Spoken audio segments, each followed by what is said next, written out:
हमारे ग्रह के वर्षावनों और दूर दराज के द्वीपों में छिपे हुए कुछ सबसे रहस्यमय और अलग थलग समुदाय हैं। संपर्कहीन जनजातियां।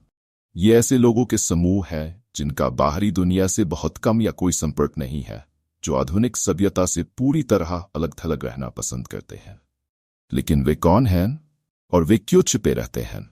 संपर्क रहित जनजातियों में से अधिकांश ब्राजील, पेरू और इक्वाडोर के कुछ हिस्सों में फैले अमेज़न वर्षावन में पाई जा सकती हैं। अनुमान है कि अकेले इन क्षेत्रों में 100 से ज्यादा संपर्क रहित जनजातियां रह सकती हैं। लेकिन ये सिर्फ अमेज़न तक सीमित नहीं है। न्यू गिनी के कुछ हिस्सों और भारत के अंडमान द्वीप समूह में भी जनजातियों की पहचान की गई है। ये जनजातियां सदियों से फलती फूलती रही हैं। पृथ्वी पर सबसे चुनौतीपूर्ण वातावरण में से कुछ में अद्वितीय संस्कृतियां, भाषाएं और जीवित रहने की तकनीकें विकसित की है। लेकिन उनका अलगाव सिर्फ संयोग से नहीं है। इनमें से कई जनजातियों ने जानबूझकर संपर्क से दूर रहना चुना है। कुछ के लिए उनके कारण बाहरी लोगों के साथ पिछले संपर्क के दुखद इतिहास में निहित है, जहां बीमारी, शोषण और हिंसा ने उनकी आबादी को खत्म कर दिया। उदाहरण के लिए बंगाल की खाड़ी में उत्तरी सेंटिनल द्वीप पर रहने वाली सेंटिनली जनजाति को ही लें। दशकों से उन्होंने संपर्क के सभी प्रयासों का जमकर विरोध किया है, बाहरी लोगों से अपनी भूमि की रक्षा की है।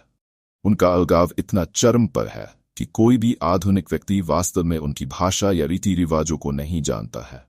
भारत सरकार ने जनजाति और आगंतुकों दोनों की सुरक्षा के लिए किसी भी तरह के संपर्क पर प्रतिबंध लगा दिया है।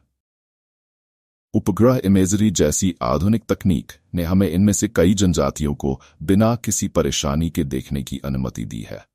इन झलकियों से पता चलता है कि छोटे सरल समुदाय जमीन पर रहते हैं, शिकार करना, इकट्ठा करना और प्राचीन परंपराओं का पालन करना। लेकिन यह एक सवाल उठाता है, क्या हमें कभी उनसे संपर्क करने की कोशिश करनी चाहिए?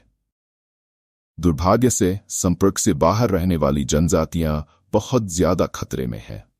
लकड़ी काटने, खनन और वनों की कटाई से उनकी जमीन पर तेजी से अतिक्रमण हो रहा है।